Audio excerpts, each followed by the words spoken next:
By now, most people have seen the footage and headlines surrounding the United States' rapid detention of Nicolas Maduro, who, depending on who you ask, was either Venezuela's former president or still its sitting one at the time. Given Maduro's long-standing political and military alignment with Russia, many observers were quick to ask the same question. Why didn't Moscow intervene in any meaningful way to protect a partner it had spent more than a decade supporting?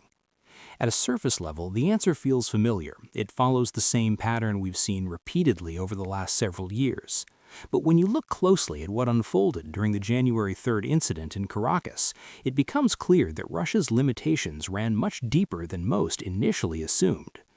Now that additional details have emerged, it's worth walking back through the operation, step by step, and considering what it reveals not only about Venezuela, but about how similar dynamics could play out elsewhere.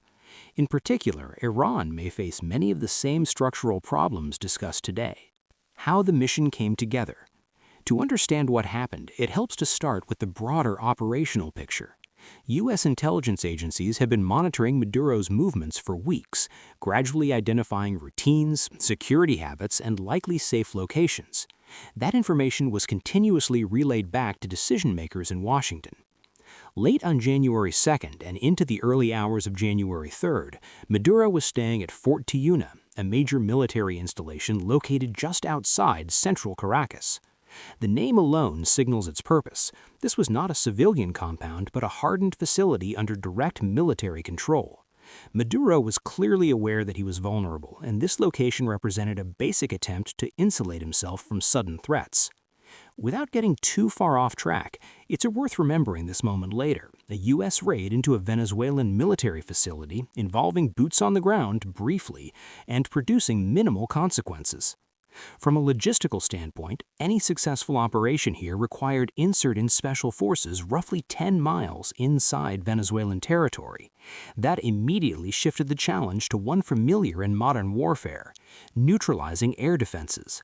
For decades, U.S. doctrine has revolved around a simple principle: control the air and everything else becomes manageable. With Maduro confirmed at Fort Tiuna, American strikes targeted multiple critical locations: air defense sites near Catia La Mar, port infrastructure at La Guaira, the La Carlota Air Base, and Higuerote Airport further east. Precision mattered. Firepower is only effective when paired with accurate intelligence, and in this case, targeting data proved decisive. Venezuela's reliance on foreign weapons suppliers. Once the dust settled, Venezuela's underlying weaknesses became easier to identify, particularly its dependence on foreign weapons suppliers. Venezuela lacked the industrial base to develop advanced air defense systems domestically. Like many mid-sized states, it had no real alternative but to import these capabilities. Years earlier, Venezuela had sourced military equipment from the United States during a period when relations under Chavez were still workable. That relationship deteriorated rapidly as Chavez became a vocal critic of U.S. foreign policy under George W. Bush. In 2006, Washington banned military exports to Venezuela.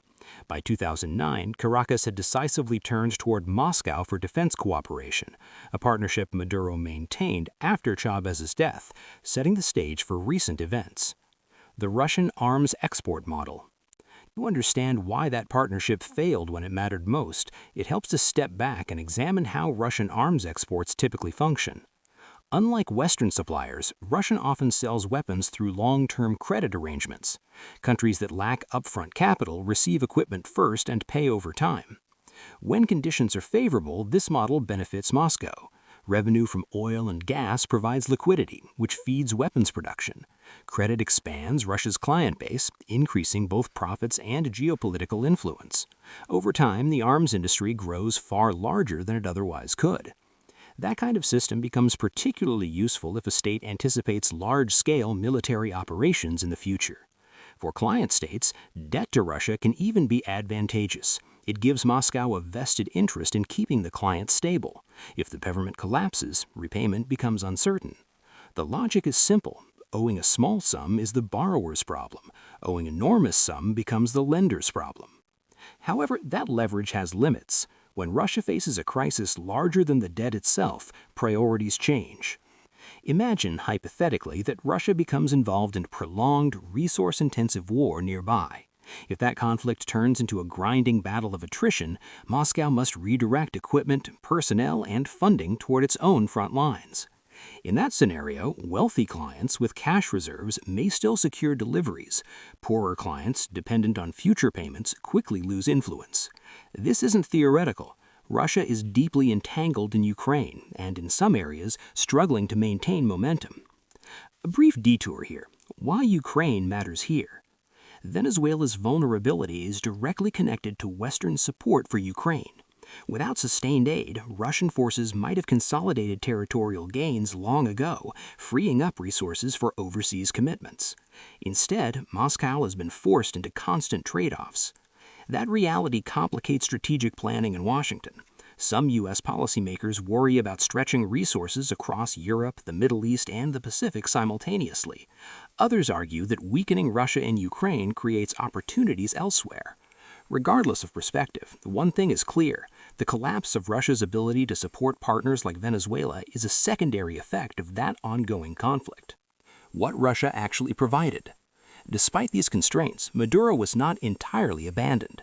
Russia had supplied Venezuela with systems like the S-300 and Buk M2 for years, precisely the platforms targeted during the operation. But by the time U.S. naval forces began assembling in the Caribbean late in October, additional support was minimal. At best, Russia managed a single cargo flight, symbolic rather than decisive. Even that was costly. European airspace was closed, Syria was no longer a reliable transit hub, and sea routes risked interception. By late 2025, after repeated strikes on Russian energy infrastructure, Moscow simply lacked surplus equipment. Venezuela received token assistance and little more. Compounding the problem, Venezuela relied on Russia for spare parts and training. After the invasion of Ukraine, both were redirected elsewhere. Speed as strategy. Russia still benefits from creating disruption within Western alliances, and prolonged U.S. involvement in Venezuela could have opened opportunities for indirect retaliation. But that window never materialized. The American operation lasted roughly 3 hours. It concluded before Russian leadership could fully assess the situation, let alone respond. Ironically, this mirrored Russia's own failed expectations during its early campaign in Ukraine. Move fast, secure objectives, and force acceptance of a new reality before opponents can react. Exploiting the pressure. One of the most revealing aspects of the operation was that Venezuela's air defenses were not active at the critical moment. Some analysts argue this reflected complacency or disbelief. A more plausible explanation is resource exhaustion.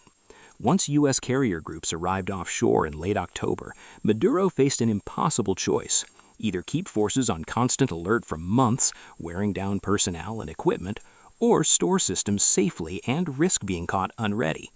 With no resupply coming, either option favored Washington.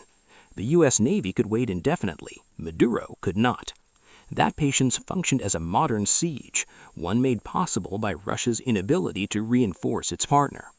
A final note, as a brief aside, one of the more fascinating details to emerge recently involved the USS Iwo Jima and footage of a V-22 Osprey landing on board. A former engineer commented that he had helped design simulator software to model the precise aerodynamic roll caused by rotor downwash during that maneuver. It's a reminder that even brief clips often represent years of unseen work.